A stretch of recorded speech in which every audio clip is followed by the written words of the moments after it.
Welcome to Plot Twist Radio, the show where creativity, storytelling, and the unpredictable path of the creative life all collide. I'm your host, Erin Egnatz.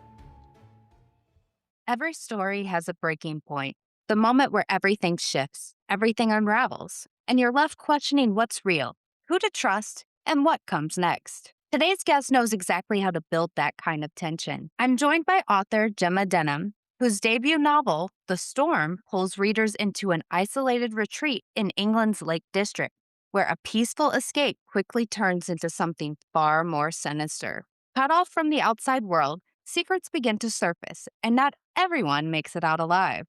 But Gemma's journey to becoming a novelist is just as compelling. From illustrating children's books to challenging herself with a bold before 40 bucket list goal. She proves that sometimes the biggest plot twist is finally going after the story you've been holding inside. And with her upcoming release, The Inheritance, she's diving even deeper into psychological suspense, where the scariest question might not be what's in the house, but what's happening inside the mind. This is a conversation about creativity, reinvention, and the courage to write your own next chapter. Hello. Before we get started, can you tell the audience a little bit about yourself? So, my name's Gemma Denham. I just released my debut novel last year in June, and I have my next novel coming out in this June. I live in the UK, in England. And I just want to thank you very much for having me on the show today. Absolutely. It's great to have you. I'd love to start with your origin story before the novels, before the storm. Who are you growing up? Were you always a creative, or is that something that's developed recently? I've always been very creative, but my creativity comes from art initially. I was always very artistic, and leaving college to get a job, I took a job as an illustrator. So I started my work illustrating children's picture books, which is what kind of got me into the book market. And from there, it wasn't until I had my son that I started writing. And I started with picture books. That's what I was familiar with, what I had in my day to day life. So I wrote a series of picture books, which I self published. Then it wasn't until quite a few years later, and it was actually my approaching 40th that gave me the kick into writing a novel. Always kind of in the back of my mind, like, could I write something a bit longer? Could I write for adults? It was that the impending big birthday, giving you a little kick. Um, and I wrote a list of 40 things to do before my 40th birthday, gave myself a year to do them, write a novel on there, and thought, this is it. If I'm going to do it, enough excuses. And that's got me into writing in the novels. Very cool. And, that is something that I hear a lot, and myself included. I'm turning 40 next month, and Hmm. I didn't start until last year, actually, really putting the books out there because it took a while to get there. But I've noticed that's a common theme for a lot of us right around that 40th mark. I don't know what it is about that birthday. It's an interesting phenomena. I wish I was like good at statistics because I would really like to look into that a Hmm. little bit. But like you said, you've lived both visual and written storytelling lives. Yeah, How do those two creative worlds feel different to you? it's a tricky question. Because I suppose there's like a lot of similarities because it is both creative and, one's visual, but the other you're sort of like painting that story with your mind, aren't you? Having to use the words instead of the images. I suppose you kind of need that creative background in a way just to draw on, or I don't know, maybe other people are better at visualizing than me. No, I mean, I you do the best of both worlds. I could not illustrate to save my life. I tried Mhm. my hand at it just, as like a hobby, and realized I was really bad at it. Like really, really bad at it. It's cool when I meet someone that can do that because that's one of the things that intrigues me, and I just can't figure out the science behind it, or I guess the talent behind it. Do you do other kinds of illustrations too, or do you stick to kind of like the children's books type? It was mainly the children's books. I did work, my illustration work was through a studio, and that was primarily what they did. We did get a few other little bits, stationery things, calendars, that kind of thing. But it was mainly the books. Gotcha. So let's talk about The Storm. Can you tell us a little bit about it without kind of giving away the spoilers? Yes. So the storm focuses around the main character, Lizzie. She's going through a bit of a tough time at the minute. She's got quite a clingy boyfriend. She's got a lot of work pressures, and she's struggling to figure out what she needs to do in life. She decides to take herself away on a little retreat. And to stop her boyfriend pestering her while she's away, she purposely picks the most remote location she can, which happens to be the Lake District in England, which is beautiful area, lots of mountains, lots of lakes, obviously. But this hotel has no Wi-Fi, no phone signal, so that she can't be bothered. He can't contact her. She arrives and everything is ideal. It all looks beautiful. However, the next morning, one of the guests is found dead. At first, they think it's natural causes, but after a storm descends and the only road in or out of the hotel is cut off, more deaths emerge and suspicions rise in the guests. Very interesting. I love those kinds of stories. Those are my favorite to read. So I'm gonna have to jump into yours a little bit. So that's such a vibe. I love the Lake District. Where did the idea come from for that? So I always knew that I wanted to do a murder mystery. I'm a huge murder mystery, Agatha Christie fan. So I knew I wanted to go there. I needed to write one of these. I wanted to make it in a modern setting. And the Lake District is somewhere we holiday regularly. Each autumn, we go up, we take the kids. It's an area I know well, and an area that I know does genuinely have reduced signal. And there are these different pockets where you just can't get any Wi Fi, any phone coverage. So it lent itself so perfectly to cutting off everybody. So the locked room mysteries are such a specific challenge, I would say. What was the Mhm. hardest part about constructing that plot?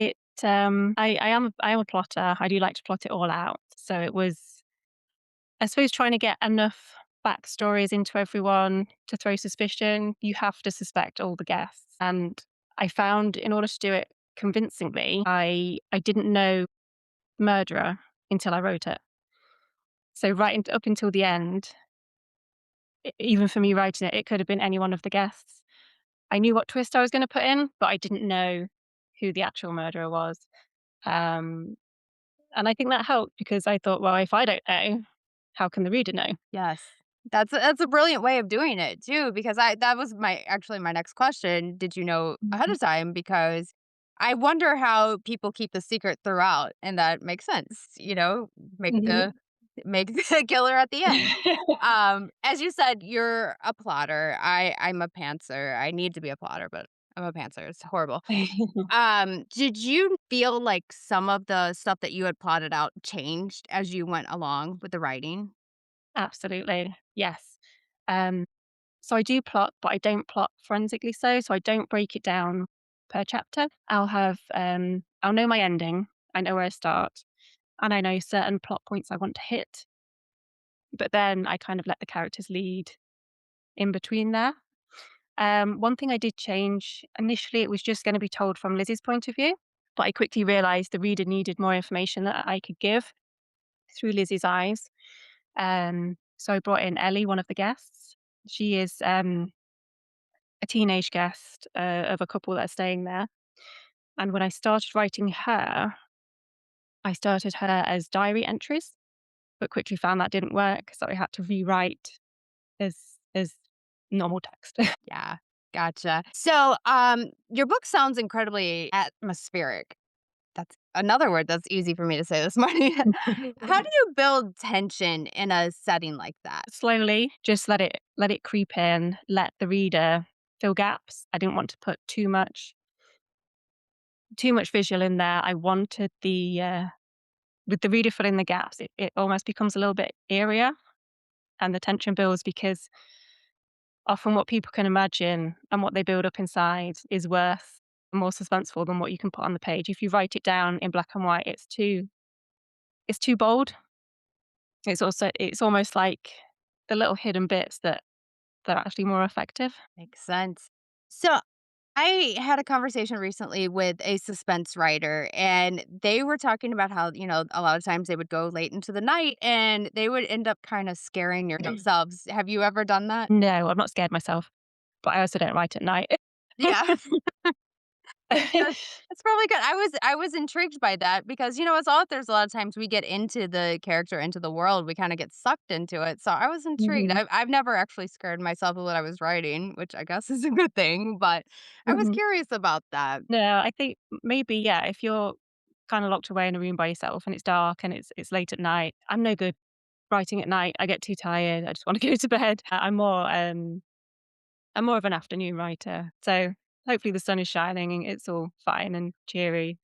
So no, I've never scared myself. That's a good thing. So, what does your writing life actually look like? Because, you're balancing family, creativity, and DIY renovations, I saw. Yeah. Yeah. So I still working a day job, but quite luckily I work 9 till 3.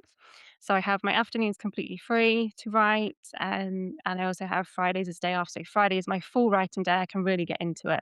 Because apart from that, I don't like to write weekends if I can help it. I like to keep that for family time. But I find I get enough done in the week with my free time. So it works. So, what's one part of the writing process that you love? And to add on to that, one that you don't love so much? When the words are flowing, that's amazing. When you're just there and you're just hitting it out is just brilliant. I do like the editing process. I know it's not for everyone, but it's just that final polish that it makes it what it's supposed to be. So I do really enjoy that. What I don't like, I think it's hard to realize and accept that just because you have time doesn't mean you can write in it, which is it is a tough lesson to learn, especially when you've got this whole block of time and like, right, I can really get into it. And you get 100 words down and you're like, I'm done. I can't, you know, the well is dry. I think that's the worst thing. And it feels like such a waste. Um, but you have to accept it. You have to go off and do something else, go for a walk, clear your head, and it'll come back. But that's definitely the hardest part for me.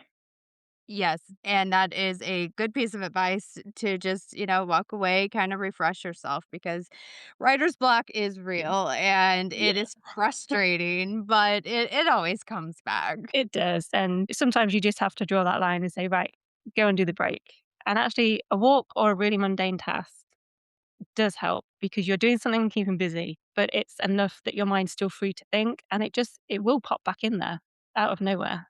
Yes. Yes, it will. So your next book is coming out this summer, correct?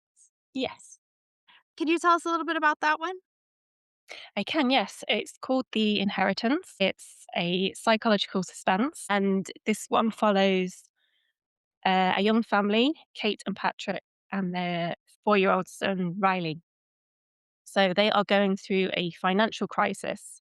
Patrick has been fired from his job, and Kate is a stay at home mum. And they are giving a lifeline. But they get the very sad news that Kate's aunt has died, but she has left them her house. So they relocate, they move up north, and they have this wonderful house, which just it fixes everything. They can sell their old house, they have some money just to find their feet. But not long after moving in, Kate starts noticing some strange things with the house. Things go missing, things are moved, and at night she thinks she can hear someone moving around. So the question is somebody getting into the house without them knowing?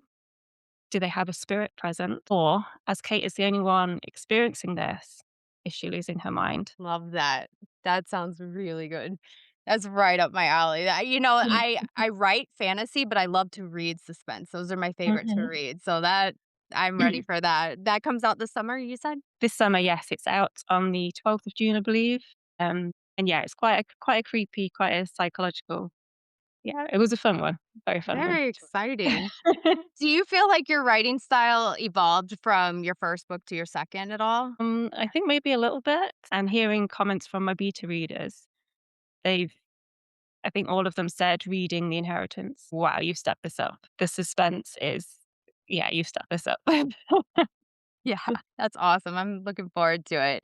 So, if you could describe your storytelling style, what would you say it is? Oh gosh, that's tricky. Like for me, I say I'm a quirky writer. You know what I mean? So, like Mhm. my stories are found family, but I'm a quirky writer. I like a little bit of humor. I know yours tend to take the more suspenseful route. Yeah, mine are definitely more suspenseful, and they all focus on the average person. I don't like to pull too many specialists in or professional. They're not police procedurals. They're not. It's just your average person. This could happen to anyone. That's where I like to go with mine. Yeah, for sure. And that's what makes them all the more creepy that it could happen to anyone. Yeah. So when you're not writing, what do you like to do? I love to hike. We're big hikers, so we like getting out in the countryside, getting a bit of fresh air, challenging ourselves to whatever mountain we can find. Obviously, big reader, love my books. Um, Definitely a thriller fan. That is the genre for me. Do you have a favorite or just pretty much the whole genre? I will read any thriller.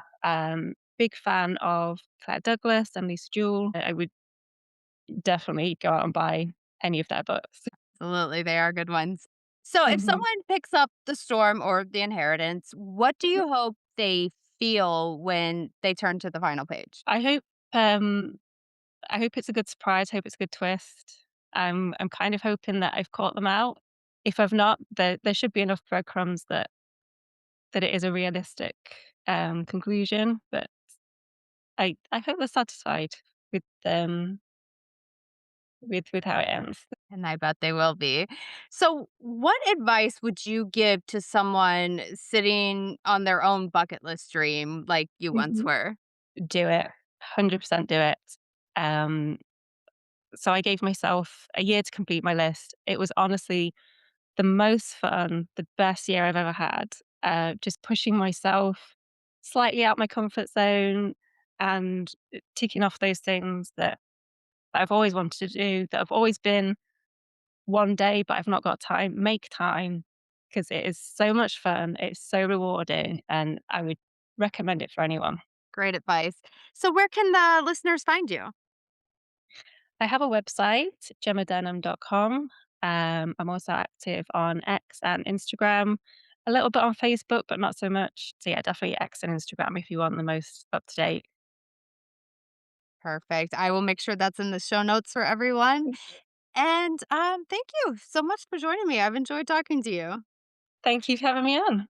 Gemma proves that it's never too late to rewrite your story. And sometimes the scariest risks lead to the most rewarding outcomes. From atmospheric, slow burning tension to twists that keep you guessing until the very end, her work reminds us why we love a good mystery and why the unknown can be so irresistible. Be sure to check out The Storm and keep an eye out for her upcoming novel, The Inheritance, releasing this June. You can find Gemma on Instagram and X, and we'll have all of our links waiting for you in the show notes. And if today's episode sparked something in you, an idea, a goal, or maybe that thing you've been putting off, consider this your sign to go for it.